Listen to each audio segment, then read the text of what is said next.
तो बड़ा प्रोजेक्ट है, आगे बढ़ते हैं। पूर्व बीजेपी विधायक का पारुल साहू का पोस्ट अब सोशल मीडिया पर जमकर वायरल हो रहा है। विभाग बंटवारे में देरी को उन्होंने राजनीतिक दहेज प्रताड़ना बताया है। कहीं तलाक का कारण न बन जाए ये भी उन्होंने बताया है। सीएम को पूर्ण स्वतंत्रता देने की मांग उनके द्वारा की जा रही है। तो अब अपने ही घेरते हुए नजर कहीं ना कहीं आ रहे हैं और सवाल खड़े कर रहे हैं, तंज कस रहे हैं। ये भी तस्वीरें अब निकलकर सामने आ रही लगी है ट्विटर के माध्यम से।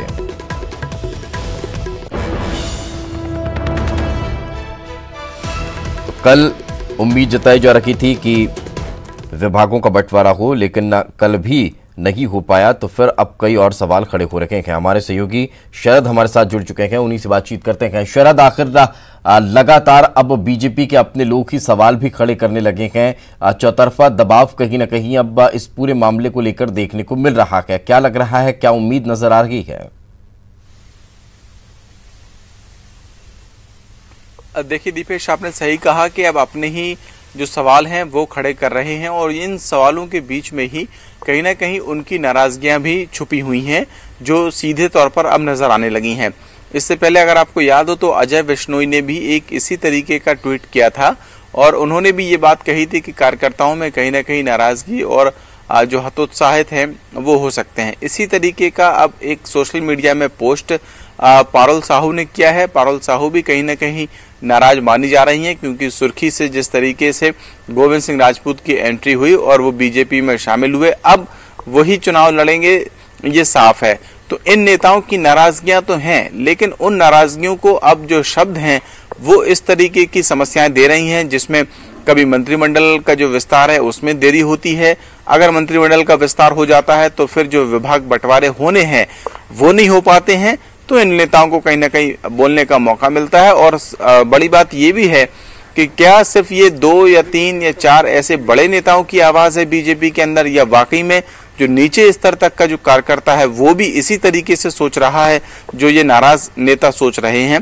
तो फिर बीजेपी के लिए कहीं ना कहीं मुश्किल की बात है। निश्चित तौर पर इसका जो समाधान है वो हालांकि निकलेगा। ये बात तो तय है कि विभाग जब मंत्री बने हैं तो विभागों का बंटवारा भी होगा, लेकिन ये जो देरी है वो कहीं ना कहीं कई तरीके के सवाल खड़े कर रही है। नहीं, लेकिन अगर अब इसका हल निकलेगा भी, देर से निकलेगा लेकिन निकलेगा जैसा कि आप कह रहे हैं, मगर ये जो हताशा और निराशा है वो उपचुनाव में कहीं भारी तो नहीं पड़ जाएगी?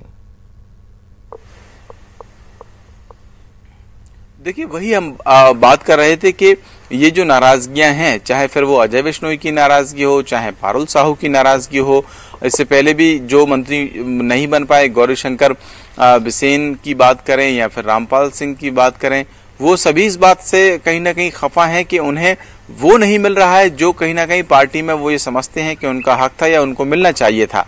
और उसके पीछे की वजह वो लोग हैं जो जिनकी एक तरीके से कह सकते हैं कि पैराशूट लैंडिंग हो गई। तो निश्चित ही अगर ये नाराजगी इसी तरीके की रही तो फिर उपचुनाव में बीजेपी को परेशानी का सामना नहीं करना पड़ेगा, ये बात बिल्कुल नहीं कही जा सकती। लेकिन बीजेपी इससे निपटेगी कैसे, ये देखने वाली बात होगी। जी बिल्कुल, चलिए बहुत बहुत शुक्रिया शरद इस तमाम जानकारी के लिए।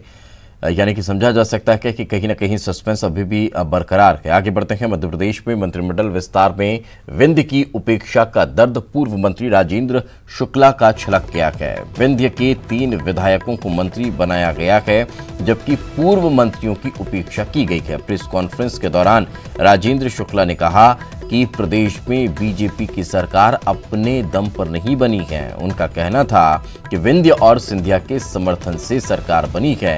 हालांकि राजेंद्र शुक्ला ने ये भी कहा कि किसी को मंत्री पद के होड़ में नहीं होना चाहिए। जगह अभी नहीं मिली है, हालांकि 2 लोगों को मिली है, बल्कि जसाउल्लाह सिंह जी को रोल है तो 3 लोगों को मिली है। लेकिन विंध्य क्षेत्र की उपेक्षा कोई नहीं करेगा क्योंकि सरकार विंध्य क्षेत्र के दम पर और सिंधिया जी के साथ देने से बनी है। तो जब सरकारी विंध्य क्षेत्र के दम पर बनी है तो विंध्य क्षेत्र